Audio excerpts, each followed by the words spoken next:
Hi friends, welcome to my YouTube channel. পুনৰ আহিছো নতুন ভিডিও আপোনালোকৰ মাজলৈ। So friends, এতিয়া ৰাতি 7টা বাজিছে আৰু মই যাব ওলাইছো আমাৰ যোৰহাটৰ এটা জনপ্ৰিয় নামঘৰ ঢেকিয়াখোৱা বৰনামঘৰ। তো ৰাতি গৈ বিশেষকৈ বেছি ভাল লাগে, দিনত ৰ'দো হয়, ৰাতি গৈ পালে ৰাতি যথেষ্ট মানুহ হয়। তো যাবলৈ ওলাইছো আজি ঢেকিয়াখোৱা নামঘৰলৈ। তাত গৈ ঢেকিয়াখোৱাৰ এইবাৰৰ যি ভাদ মাহৰ যি মনোৰম দৃশ্য, তাত মুহূৰ্তবিলাক আমি চাম, লগত আপোনালোকক দেখুৱাম কিমান মানুহ হৈছে আৰু তাত যথেষ্ট ৰাইজ সমাগম ঘটে।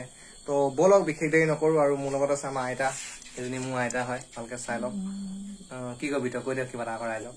ৰাইজক কিছু কবি, ভাদ মাহৰ শুভেচ্ছা দিছে নাম, ভাদ মাহৰ শুভেচ্ছা দিছো আৰু ইয়াৰ পৰা প্ৰণাম কৰিছো ভগৱানক। তাৰপিছতে আমাৰ ইয়াতো মোৰ ডেনি, আমাৰ ডেনিক চাই লওক। ডেনি হাই কৰি দিয়া, ডেনি হাই কৰি দিয়া। আমাৰ ডেনি, আমাৰ যোৰহাটত থকা এইটো ডেনি। বেছি ডেনিও ফুৰিবলৈ যাবলৈ মন, তো ফুৰিবলৈ যাবলৈ পোৱা নাই আৰু ঘৰতে আছে, তো মনটো বেয়া আৰু তাৰ আৰু উপায় নাই আৰু। আমাৰ তিতাবৰটো এগৰাকী আছে, আমাৰ ইয়াৰ ভনীয়েক হয় জিমি। এয়া হ'ল ডেনি আৰু ডেনিৰ ভনীয়েকৰ নাম জিমি। তো ফ্ৰেণ্ডছ, এনেদৰে আৰু বিশেষ দেৰি নকৰোঁ, যাওঁ। তো ভিডিঅ'টো চাই থাকক সকলোৱে, আৰু যিসকলে মোৰ চেনেলটো ছাবস্ক্ৰাইব কৰা নাই প্লিজ ছাবস্ক্ৰাইব কৰি দিব। তো বলক এতিয়া আমি যাওঁ ঢেকিয়াখোৱা নামঘৰ অভিমুখে। তেনেদৰে স্কুটি লৈ ওলাই গলো আৰু আমি লাহে লাহে আৰম্ভ কৰিলো যাবলৈ। তো আহি আৰু ঢেকিয়াখোৱা বৰনামঘৰৰ যি মুখ্য গেট আছে, মুখ্য গেটৰ ওচৰ পালোহি আৰু আজিকালি গেট দুখন হৈ গ'ল। ভিতৰতে এখন খুব সুন্দৰকে বনালে, গেট বহুত ডাঙৰকে বনালে, ইমান ধুনীয়া লাগিছে চাওকচোন। আহি আমি ঢেকিয়াখোৱা বৰনামঘৰৰ ওচৰ পাওঁ অৱস্থা এনেদৰে। যিসকল সেই গাঁৱৰ ব্যক্তি আছে, সেই গাঁৱৰ ব্যক্তিসকলে এনেদৰে দোকান পোহৰ দিয়ে আৰু লগতে গাড়ী থবৰ বাবে তেওঁলোকে মাতি থাকে, তেওঁলোকৰ যি স্থান আছে পাৰ্কিং স্থান, তাতে গাড়ী থবলৈ মাতি থাকে। কিন্তু আমি আগফালে নৰওঁ, কাৰণ যিহেতু বহুত দূৰ খোজকাঢ়ি আহিব লাগিব পিছত, সেইকাৰণে আমি অলপ নামঘৰৰ ওচৰত ৰাখিমগে। তো এনেদৰে আহি আৰু এইফালে সোমোৱাই দিলো নামঘৰৰ ওচৰতে, আৰু লগতে চাকি ধূপ এইবিলাক কিবা কিবি আৰু লৈ আছে মানুহজনীয়ে। তো এনেদৰে আৰু মানে ময়ো কাপোৰ সলাবলৈ গুচি গলো, আৰু ড্ৰেছ সলাই মানে কি হৈছে, কাপোৰখিনি লৈ আহিছিলো আৰু তাৰপৰা সলাই অহা নাছিলো, আৰু গাড়ীত মানে ধুতি পিন্ধি চলাবলৈ অলপ দিগদাৰ হয় স্কুটিত। তো ফ্ৰেণ্ডছ, পাই গলোহি আমি ঢেকিয়াখোৱা বৰনামঘৰ, আৰু মই আনিছিলো ধুতি গামোচা কুৰ্তা চবেই আনিছিলো, কিন্তু কুৰ্তাটো নিপিন্ধিলো, ধুতি আৰু গামোচাখন পিন্ধি ললো। যিহেতু বহুত গৰম পৰিছে সেইকাৰণে কুৰ্তা নিপিন্ধিলো। তো বলক এতিয়া আমি চাকি তাকি লোৱাটো হৈ গ'ল, দেখিলে আপোনালোকে। তো এতিয়া আমি যাম নামঘৰৰ অভিমুখে। তো নামঘৰৰ কেনেকুৱা দৃশ্য হৈ আছে আমি তাৰ কিছু দৃশ্য উপভোগ কৰিম। তো ফ্ৰেণ্ডছ, ভন্টি এজনী লগ পাই গলো, খুব মৰমলগা ভন্টি। কি নাম তোমাৰ? নমস্কাৰ, মই আছো জানমণি শইকীয়া। কোন ক্লাছত পঢ়িছা? 7ত পঢ়িছা। নামঘৰলৈ গৈছা না পিছে? গৈছা। বাকী তুমি কিবা নাচ চাচ গান চান কৰা নেকি? নাচা ন? ভাল কথা, ভাল কথা। তো মোৰ চেনেলটো চাবা, দুষ্মন্ত ব্লগ বুলি আছে, তাতে ডিবি ইউটিউব চেনেল বুলি আছে, দুটা চেনেল আছে, তো চাবা, লাইক কমেন্ট সাবস্ক্ৰাইব কৰিব। ভাল কথা, ঠিক আছে, ভালকে পঢ়িবা দেই। ঠিক আছে, তিনি অকণমানি চাওকচোন 7ত পঢ়ে বুলি ক'লে বিশ্বাস নহবই, মানে ইমান মৰম লগা ছোৱালী এজনী। ঠিক আছে, আহিছো হা। তো সৰু ভণ্টিজনী আৰু মোলৈ চাই আছিলে, আৰু তো তাইকো অকণমান উলিয়াই দিলো, আৰু ওলাই দিবলৈ চাগে মন আছিলে তাইৰ ভাগৰ, তো তাইক অকণমান উলিয়াই দিলো আৰু। তো এয়া আহি আছো এতিয়া, দেখিছে সুদূৰত ঢেকিয়াখোৱা নামঘৰৰ ভিতৰৰ যিখন গেট জিলিকি আছে, তো গৈ আছো আৰু সেইখনলে। তো লাহে ধীৰে খোজকাঢ়ি গৈ আছো, আৰু দেখিছে ইমান দোকানবিলাক বহিছে ন। এইফালে আপোনাৰ পুতলাৰ পৰা ধৰি বাঁহৰ বেতৰ যিকোনো বস্তু বিকিছে, লগতে আপোনাৰ খোৱা বস্তু বিকিছে, মিঠাই চিঠাইৰ পৰা ইত্যাদি কৰি সকলোখিনি। আৰু লগতে মই এই ভিডিঅ'টোত মানে ডাবিংটো দি দিবলগীয়া হৈছে, যিহেতু মানে ভিডিঅ'টোত মানে মই মাইকটো অন কৰিবলৈ পাহৰি গৈছিলো, সেইকাৰণে মোৰ চাউণ্ডটো অহা নাছিলে। তো এনেদৰে আৰু ডাবিংটো কৰি দিছো। আহি ঢেকিয়াখোৱা নামঘৰৰ যি বাৰাণ্ডাত আমি উঠিমহি এতিয়া, আৰু লগতে দেখিছে ইমান সুন্দৰ লাগে ৰাতি লাইট চাইট জ্বলাই থলে। আৰু এইফালে দিহানাম গাই আছে এজন অন্ধ ব্যক্তিয়ে। তাৰপিছতে আৰু এয়া সকলোৱে ফটো মৰাত ব্যস্ত হৈছে, আৰু এইফালে হাতী দুজনৰ মাজত ছাতি ভাগ ধৰি আছে, কিমান মজা লাগিছে। আৰু ঢেকিয়াখোৱা নামঘৰৰ গেটখন যে ভিতৰৰ যিখন গেট, মানে ইমান ভাল লাগে ন। লগতে আমাৰ মানুহগৰাকীয়ে চাকি ধূপ লৈ একদম সাজু হৈ আছে আৰু যাবলৈ ভিতৰলে, আৰু এইফালে সকলোৱে ফটো মৰাত ব্যস্ত। আৰু লাহে লাহে আমি ভিতৰলে সোমাই আহিছো, আৰু ইমান দীঘলীয়া বাটচৰা, তো বাটচৰাটোত সোমাই গৈ আছো, আৰু বাটচৰা ইয়াৰ কাষতে ব্যক্তিসকল বহিছে আৰু আৰাম কৰিছে। ফ্ৰেণ্ডছ আহি পালোহি নামঘৰ ঢেকীয়াখোৱা নামঘৰ আৰু ভিতৰতে সোমাই আহিছো আৰু মোৰ লগত আহিছে মোৰ সহধৰ্মিনী মিতালী কাকতি এয়া দেখিছে আপোনালোকে চাকি দেখিলে আমি আহি আছো সোমাই আৰু ৰাতি ইমান মানুহ আজি হোৱা নাই হয়তো লাহে লাহে হ'বগে আৰু সোমাই আহি আছো দেখুৱাইছো আপোনালোকক ভিতৰৰ দৃশ্য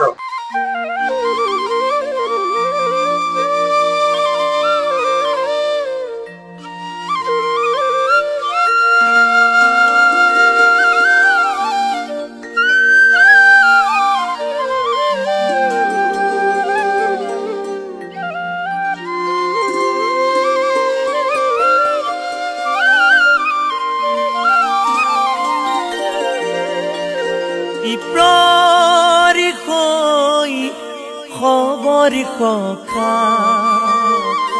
প্ৰভু ভগবান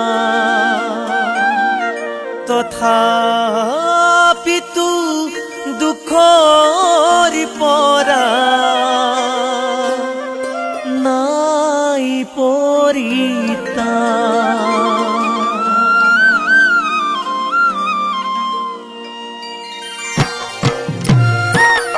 আৰু যি দেখিছো দিনতকে ৰাতি আহি বেছি ভাল লাগিছে আৰু যথেষ্ট মানুহ এতিয়া ভিতৰত আহি আছে আৰু নামঘৰত চাকি জ্বলাবলৈ সুকীয়াকৈ ঠাই দিয়া আছে নামঘৰৰ ভিতৰত চাকি জ্বলাব পাৰি সুকীয়াকৈ ঠাই দিয়া আছে সুকীয়াকৈ ঠাই আমি গৈ আছো আগবাঢ়ি চাই থাকক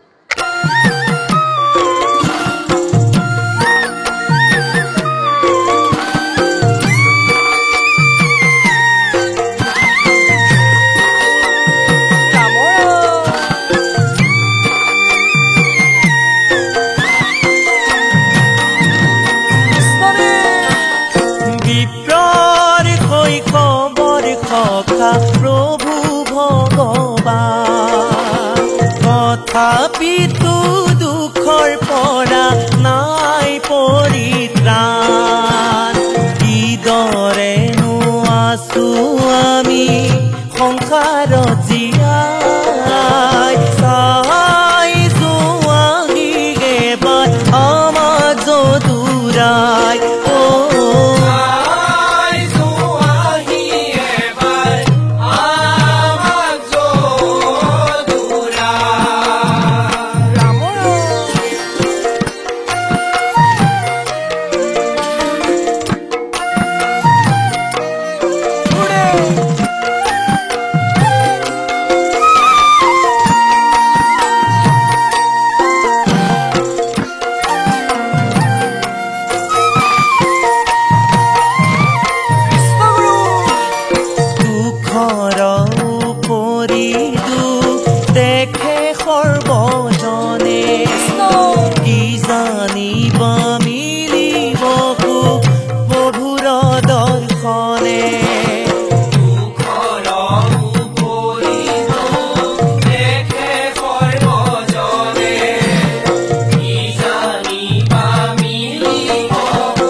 ফ্ৰেণ্ডছ ভাইটি এটা পাই গলো সপোন বহুত দিনৰ মূৰত ওলাইছে আৰু ইয়াৰ বডি দেখিছে না পুৰা জিমলৈ গৈ বনাই দিছে একো নাই তথাপিও বেলেঞ্চটো নাই হোৱা বাৰু বাকী ক কেনেকুৱা ভালে আছো হা আছো আছ বাকী কোন কোন আহিছে মই আহিছো মা আহিছে ভাইটি আহিছে ভাইটি আহিছে দৰাজন বাকী ভাল ল'ৰা এইটো খুব সুন্দৰকে কিছুমান কাম কৰি আছে আৰু ই বিশেষকে বিয়াৰ এনেকুৱা শ্বৰ্ট ফিল্মৰ কিবা কিবি কেমেৰা কাম কৰি থাকে কোনোবাই যদি প্ৰয়োজন হয় ইয়াক বিচাৰিলে মোক মেছেজ কৰিলে হ'ব পাই যাব ইয়াক হয় নহয় সেইটোৱে আৰু বাকী তই এইটো চটো শুনিলি নাই ইনষ্টাগ্ৰাম পেজ এটা আছে ইনষ্টাগ্ৰাম পেজ এটা আছে কৈলে ইনষ্টাগ্ৰাম পেজ ডাৰ্কৰুম ষ্টুডিঅ' ভালকে ক ডাৰ্কৰুম ষ্টুডিঅ' চবে ফ'ল' কৰি দিব ইয়াক দেই আৰু তাতে আপোনাক মেছেজ কৰিব পাৰিব হয় নাই বিচাৰিলে মেছেজ কৰিলে হ'ব ফটোগ্ৰাফাৰো হয় আকৌ ভাল ফটোগ্ৰাফাৰ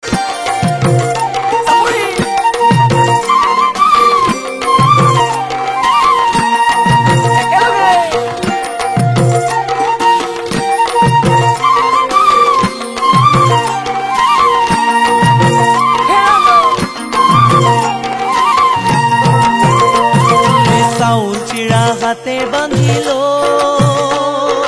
গলি বিপ্ৰদাৰ কালো চাউল চিৰা হাতে বান্ধিল গলি বিপ্ৰদাৰ কালো বহু আশা মনে বান্ধি চলে দুখ মনে মনোবাঞ্ছা পূৰ্ণ হব বন্ধুৰ দৰ্শনে মনোবাঞ্ছা পূৰ্ণ হব বন্ধুৰ দৰ্শনে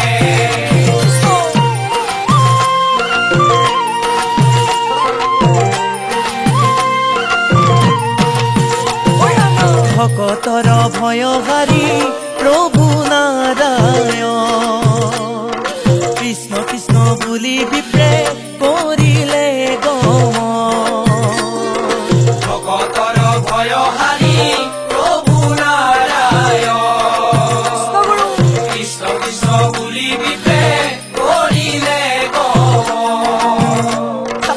অৱশেষে দৰ্শন পাইলা কৃষ্ণৰ চৰণ ৰাম